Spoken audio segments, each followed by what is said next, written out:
அரசன் ஒருவன் மிகவும் முன்கோபியாக காணப்பட்டான். எதற்கெடுத்தாலும் எல்லாரிடத்திலும் கோபப்பட்டான். இந்த உணர்வை அவன் அறிந்தபோது என்ன செய்தான் என்று சொன்னால், மிகவும் மனம் வருந்தி தன்னுடைய நாட்டிலே வந்த ஒரு ஞானி ஒருவரை சந்தித்தார். சந்தித்து தன்னுடைய முன்கோபத்தை எப்படியாவது குறைத்து கொள்ளுவதற்கு வழி கூறுங்கள் என்று சொன்னார். இப்போது அந்த ஞானி தன்னுடைய பையிலிருந்து ஒரு குவளை ஒன்றை எடுத்து கொடுத்து, இது ஒரு அதிசயமான குவளை, நீ எப்பொழுதெல்லாம் கோபம் உனக்கு வருகிறதோ அப்பொழுதெல்லாம் இந்த குவளையிலே தண்ணீர் ஊற்றி 3 முறை குடிக்க வேண்டும் என்று சொன்னார். இப்போது அரசனுக்கு ஒரே மகிழ்ச்சி.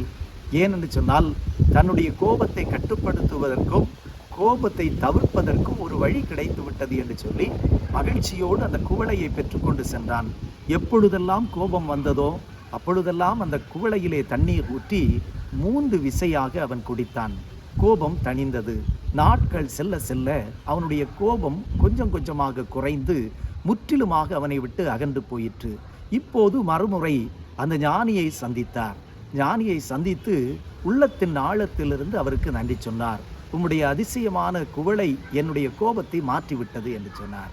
பிரியமானவர்களே, ஞானி சொன்னாராம், அது அதிசயமான குவளை அல்ல, கோபத்தை தாமதப்படுத்துவதற்காக நான் உனக்கு செய்த ஒரு யுக்தி என்று சொன்னாராம். பிரியமானவர்களே, வேதத்திலே ஒரு அழகான ஒரு வசனம் ஒன்று உண்டு.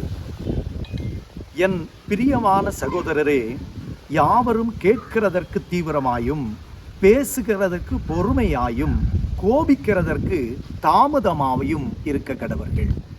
கோபிக்கிறதற்கு நாம் தாமதமாய் இருக்க வேண்டுமாம். நம்முடைய வாழ்க்கையிலே இந்த இறை வார்த்தைகளை உள்வாங்கிக் கொண்டு கடைபிடிப்போம். கர்த்தர் நம்மை ஆசீர்வதித்து வழி நடத்துவாராக. ஆமேன். God bless you.